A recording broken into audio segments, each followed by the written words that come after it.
On a cold January morning in 2004, 36 of Europe's most highly regarded wine critics, journalists, and buyers met in Berlin to blind taste 16 wines.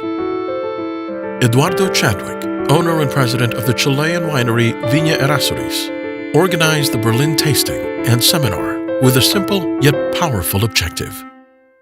The Berlin tasting came upon my frustration that critics were not really recognizing the quality of our wines because they knew they were Chilean, and Chile was a new country coming into the world stage.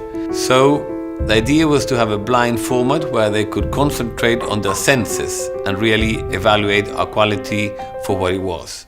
Steven Spurrier, orchestrator of the Judgment of Paris and one of the world's foremost wine critics and a champion of French wines, hosted the tasting.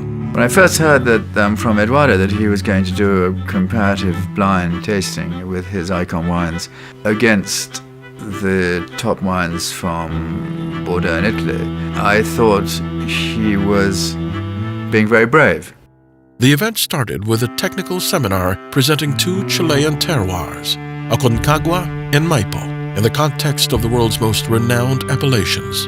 Then, the group moved on to participate in the comparative blind tasting. I think blind tastings with a qualified panel, and by qualified panel I mean exceedingly qualified panel, are a very valid, in fact one of the rare ways that an unknown wine of quality can become known.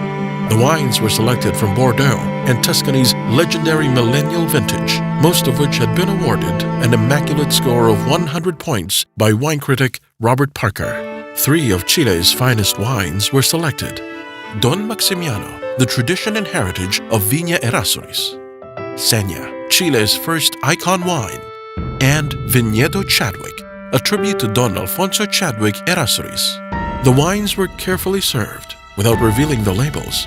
The results were compiled and calculated, and then the unexpected happened. I was surprised, to say the least.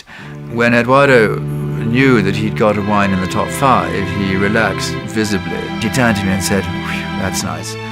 And then the next 2 were French, and then the top 2 were his. He didn't expect a result like that. Nor did I. Nor did anyone else.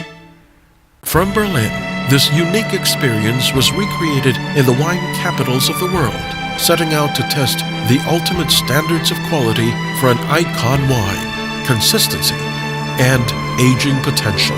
Yet, in Sao Paulo, Tokyo, Beijing, London, New York, Hong Kong, and around the world, the Chilean wines consistently earned acclaim, opening minds to Chile as an origin for truly world-class wines, one glass at a time.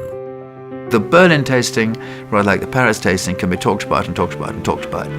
But if you have the consistency like that, that is a remarkable result, and it proves Eduardo's point that his wines are equal to the best wines in the world. Well, it has been a great honor to participate in all these tastings around the world, and to have been able to prove that our wines have been consistently selected amongst the best wines of the world. That, I think, is the major result, that Chilean wines were not viewed as great potential wines before. After the Berlin tasting, they were.